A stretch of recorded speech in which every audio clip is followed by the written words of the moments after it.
Welcome back to another episode of the Casey Campbell Podcast. Casey Campbell with you, of course. Pleased to be joined by KDDP 2023 finalist Levon Geest, and also the pole sitter for the 2023 Slinger Nationals a few days ago.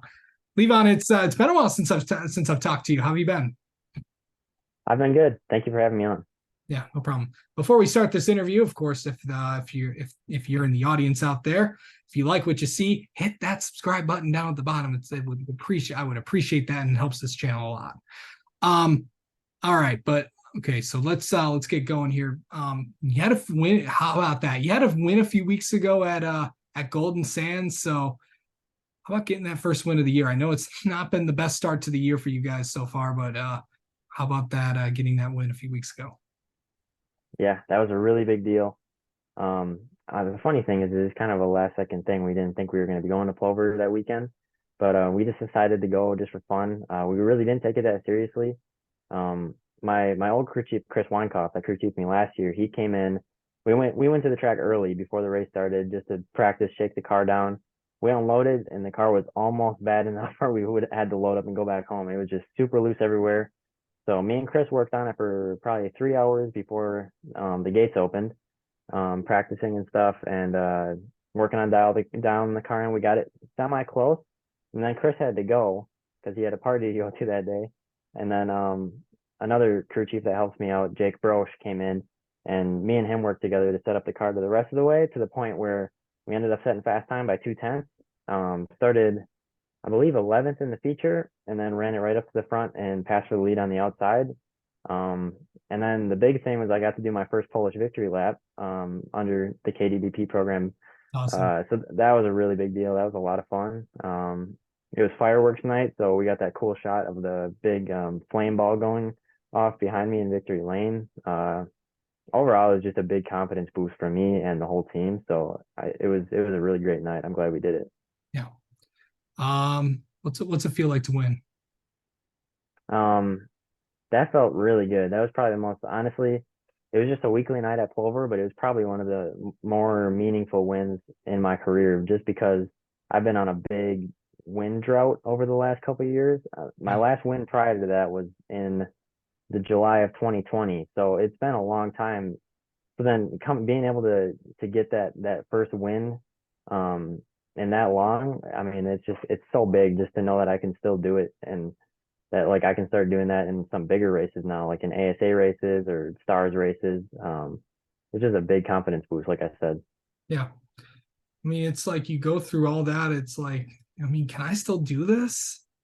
Um, so did you have that thought going through your head about when you got that win? Before you got that win? Yeah, definitely. I you start to think about, like, if you were doing things differently a couple years ago, or if you're still as good of a driver as you used to be. You start to think about if the car is good or not, and there's a lot of doubt goes through your head. So that's why that made it even more important that I actually was able to pull that off. So um tell me about the Slinger Nationals. Well, your nationals were great. The thing this year is they usually only take 12 in qualifying, and this year they decided to take 16. So it actually took a little bit of pressure off, because before that, I think the Slinger Nationals was the hardest show to make it into in the country, just because they only take 12 and there's so much competition there.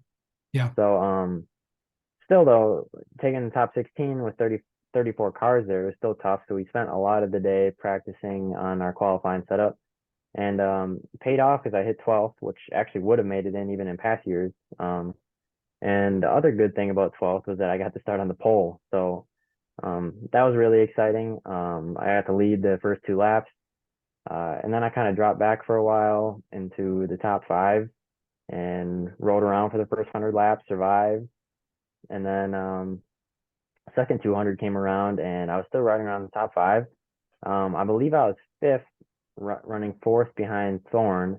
I think I maybe could have caught him before the end, and then with 4 laps to go, I had a right front tire blow on me. Um, so that was a bummer. In the moment, I was really frustrated. I thought that was the end of the night, but I got towed into the pits. Luckily, they threw a caution for me. I got towed off. We switched the tire out. I went back out, and then I ended up still getting an eighth place finish out of the night. So, starting on the pole, qualifying into the race, and then ending up with a top 10 in the Slinger Nationals. Really not a bad night at all. I can't complain about it. It was cool seeing TR there. I'm glad I could put on a good show in front of him, and Yeah, I hope I impressed some people and got my name out there a bit. for sure. So let's talk about, I know the rest of the year for you is kind of like, I know you got an ASA race this weekend, and I know that you have just a lot. I know you have a lot of big races coming up. So kind of preview and tell the audience where you could be heading. Yeah. So this weekend we have the ASA race at State Park Speedway in Wausau. That's kind of in my backyard, so I'm excited about that. That's racing at home is always a lot more fun because you just have so much support. So that's definitely a race I want to do really well, and I'm hoping I can maybe set a fast time, and then I want to go for a top three. Put on a good show in front of the home crowd. After that, I'm going to the Dixieland 250 in Kaukauna. That's an ASA Stars race. So that would be my third ASA Stars start of the year. I'm really excited about that. I got a top five at Kaukauna last year. We have a good long run car there, I think. Yeah. So as long as we can keep that up, I'm really excited for that one. And then I think I'm also going to be doing. I'm obviously going to finish out the rest of the ASA schedule, and then I'm going to be doing the rest of the Alive for Five races at Dell's. And we're going to also add in some more weekly Plover races and possibly weekly Slinger races too. Do some more weekly races just to try to get some more wins and fast times, and have some incorporate some fun into the year. We had a lot of fun racing Plover, so I'm hoping we can do that more this year. Yeah. Okay. Let's talk about the program for a minute. I know, how has it kind of been going? What have you kind of learned? What it's been like we talked to you a month in last time, but now since you're in 4 months into this thing, kind of tell me about what's the biggest thing that you've kind of took away? What's the biggest thing that you've learned? And, what has this done? Because, from hearing from a lot of different people that have been in it, it changed. It's a life changer.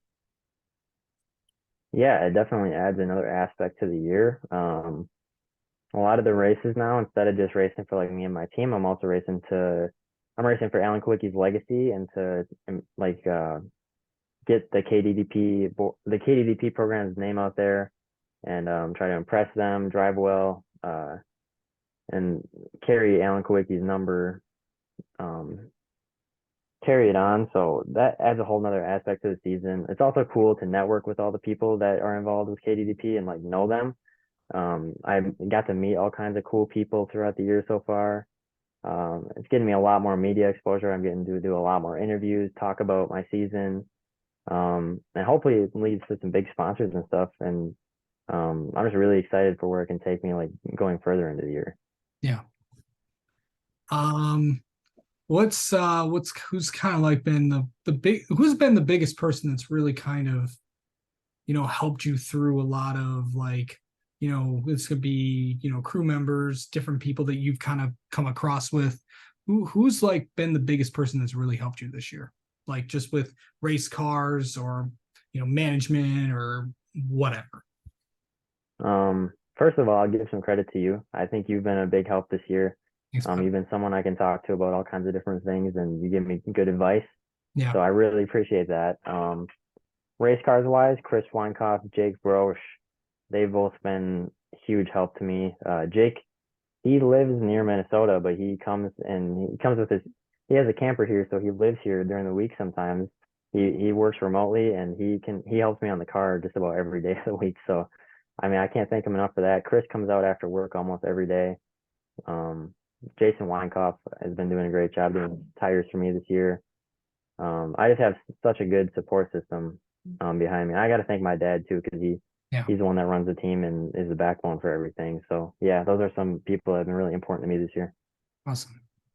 And then finally, just we got a big, as I mentioned before, big ASA Midwest Tour race this weekend at State Park. What do you feel like you have to do to get a solid result there? I think State Park's tough because, well, there's a lot of different factors that go into this. In the past, State Park's always been a bottom feeder track where you need a lot of bite to be able to stay. You need a lot of bite to stay underneath people, but it's got to turn good because you got to keep the car down. But they just repaved it over the winter, so I think it's been a little bit more of a two-group racetrack this year. So I'm excited to go there for the first time since they did that. Also, I've been there all year helping Jason, so that's a big advantage for me.